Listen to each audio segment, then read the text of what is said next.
మిథునరాశి ఫలితములు. గురుడు వత్సరాజు నుండి 14 మే వరకు వ్యయమనందు లోహమూర్తిగాను, నాటి నుండి అక్టోబర్ 18 వరకు జన్మమున సువర్ణమూర్తిగాను, వాటి నుండి డిసెంబర్ 5 వరకు ద్వితీయమున తామ్రమూర్తిగాను, వాటి నుండి వత్సరాంతం వరకు జన్మమున లోహమూర్తిగాను సంచరించును.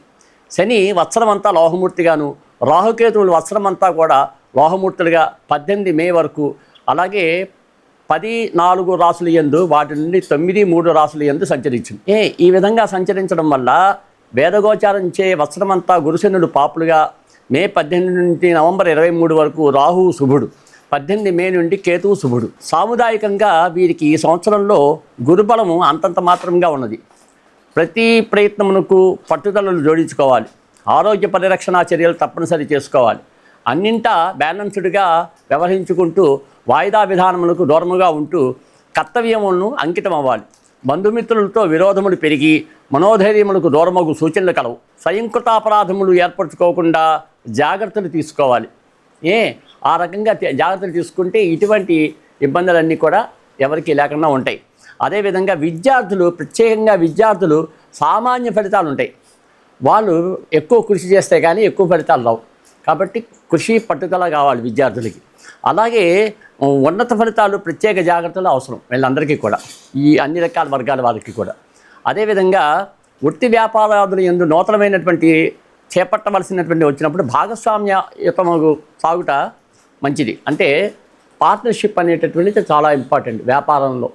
ఎవరికి? మిథున రాశి వాళ్ళకి. స్వతంత్రంగా నిర్ణయాలు తీసుకుని వెళ్ళినట్లయితే నష్టపోయే అవకాశాలు ఉన్నాయి వ్యాపార విషయంలోకి వచ్చేసరికి. అలాగే మరి కర్షకులకు 2 పంటలు సామాన్య ఫలితాలు ఉంటాయి. వాళ్ళు పంట పంటని పెట్టిన పెట్టుబడి వస్తుంది, స్వల్ప లాభాలు మాత్రం ఉంటాయి, అధిక లాభాలు అయితే ఉండవు. రైతులకి, ఎవరికి? మిథున రాశి కలిగినటువంటి రైతులు ఎవరైతే ఉంటారో రైతన్నలు, వాళ్ళకి, ఆ కర్షకులకి వాళ్ళకి కావలసినటువంటి సామాన్యమైనటువంటి లాభాలతో ఈ సంవత్సరం ఉంటుందన్నమాట. 2 పంటలు సంవత్సరానికి 2 పంటలు 3 పంటలు ఎలా పండించినా కూడా సామాన్యమైనటువంటి లాభాలతో బయటపడతారు. నష్టాలు అయితే రావు వాళ్ళకి. అదేవిధంగా మరి ఏప్రిల్ నెలంతా రాజ్యమంతా 5-4 గ్రహాలు కూటమి, పంచగ్రహ కూటమి, అలాగే చతుర్థ గ్రహ కూటమి అనేటటువంటిది ఏప్రిల్లో వస్తుంది. ఈ ఏప్రిల్ 2న జన్మ కుజుడు, వీటిటువంటి గ్రహ సంచారం నుంచి బాధ్యతాయుత ప్రవర్తన, అలాగే క్రమశిక్షణ తప్పనిసరి అవసరం. వృత్తి ఉద్యోగాదుల యందు స్వయం నిర్ణయాధికారములందు జాగ్రత్తలు అవసరం. ఆరోగ్యపరంగా జాగ్రత్తలు తప్పనిసరి చేయండి.